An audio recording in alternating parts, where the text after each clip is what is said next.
All right, guys, what's going on? Welcome in. So, look, we have breaking NFL news. It came out maybe around 45 minutes ago. The Houston Texans went out and they released defensive end J.J. Watt.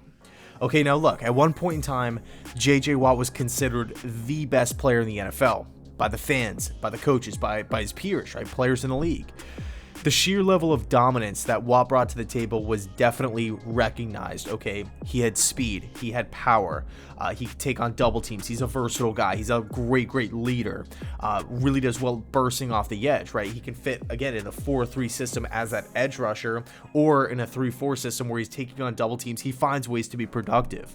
Really good player. And still, and I'm talking about him like he's, he sucks now. That's not the case at all. He's still a really good player, okay? And this move was obvious.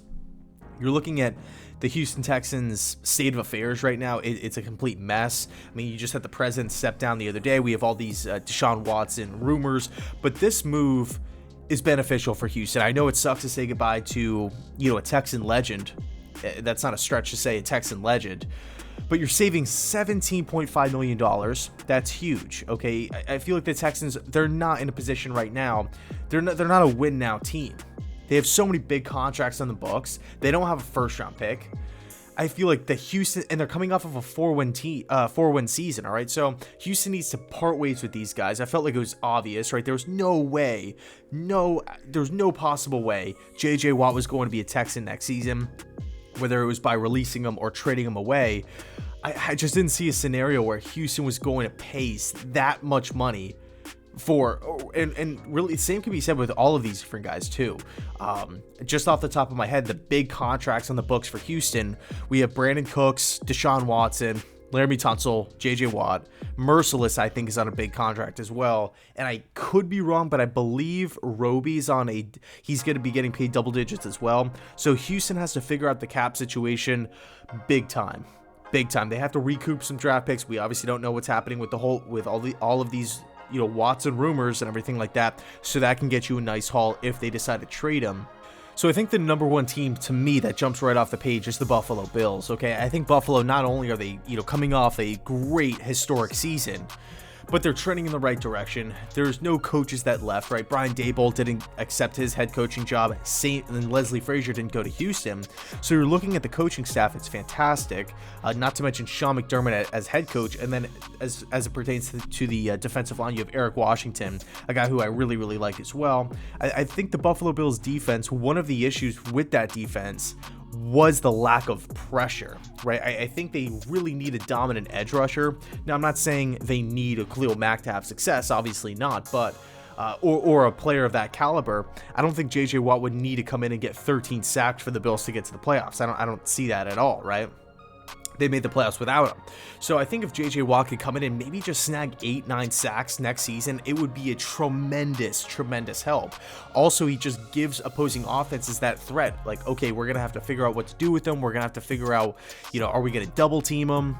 Are we what do we have to do with J.J. Watt to slow him down? Now, all of a sudden, if we line him up next to Ed Oliver, a guy who has taken on a lot of double teams and has a lot of power and explosiveness at his position at that, defensive tackle spot, I think it could be, and really just trying to get him on one-on-one matchups as well. I think that would be really beneficial for Buffalo's defense. The offense will put up points. They're going to do their thing. But can the defense get after quarterbacks? Mahomes was running around all day in that championship game. So Buffalo's team number one. Number two is the Pittsburgh Steelers. Now, this one, they do, you're looking at the roster right now. They play in the 3-4 system. You obviously have T.J. Watt there, so that's, the obvious connection. But they also have another pass rusher on the roster in Bud Dupree. Bud Dupree set at the open market. Now, if the Steelers, they could be looking at the situation like, we don't really, and by the way, Bud Dupree's coming off a great season, back-to-back great seasons. They might not want to pay him. I think Pittsburgh could bite the bullet and say to themselves, you know what, we have J.J. Watt available. He's willing to take so much less. Let's avoid giving out this big contract to Bud Dupree, a guy who we aren't really 100% sold on. They haven't really shown that I don't want to say loyalty, but that commitment in the past, right, with the franchise tag and this and that. I think Pittsburgh would make a lot of sense for J.J. Watt, obviously, again, with the T.J. Watt connection, but as one pass rusher leaves in Bud Dupree, and he's more of an outside linebacker, stand-up edge rusher. So you will have to kind of address that position. But as far as just the pass rushing statistic, right, quarterback hits, sacks, all that kind of stuff, Watt makes sense because he could fill that void. Although it would be coming at a different, technically a different position. So Pittsburgh is the second team. The third team, Baltimore Ravens. All right, I think Baltimore, it didn't, and they're actually in the same, really similar situation as the Pittsburgh Steelers, with Bud Dupree leaving. With Baltimore, it would probably be Yannick Ngakoue. We don't really know where the two parties stand. I don't know if Yannick will be back in Baltimore next season. I don't know. We'll see. So as far as JJ Watt is concerned, he can slide right into that Baltimore Ravens defensive line and instantly produce. Instantly produce. Okay, so the Ravens, the Steelers, the Bills, they make a lot of sense to me.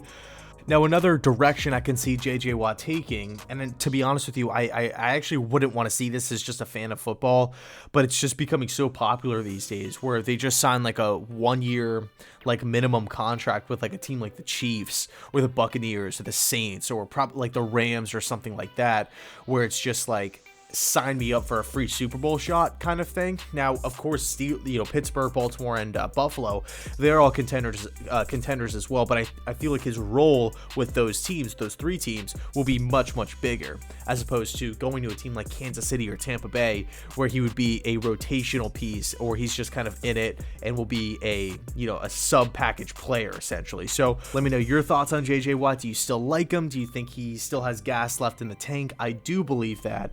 And also, where do you think he's going to end up? I would say right now the top two teams, like realistically, that I can see him landing are the Buffalo Bills. And I don't want to count out the LA Rams just because they make a push for star players. They make a push for productive players. They make a push for veteran players.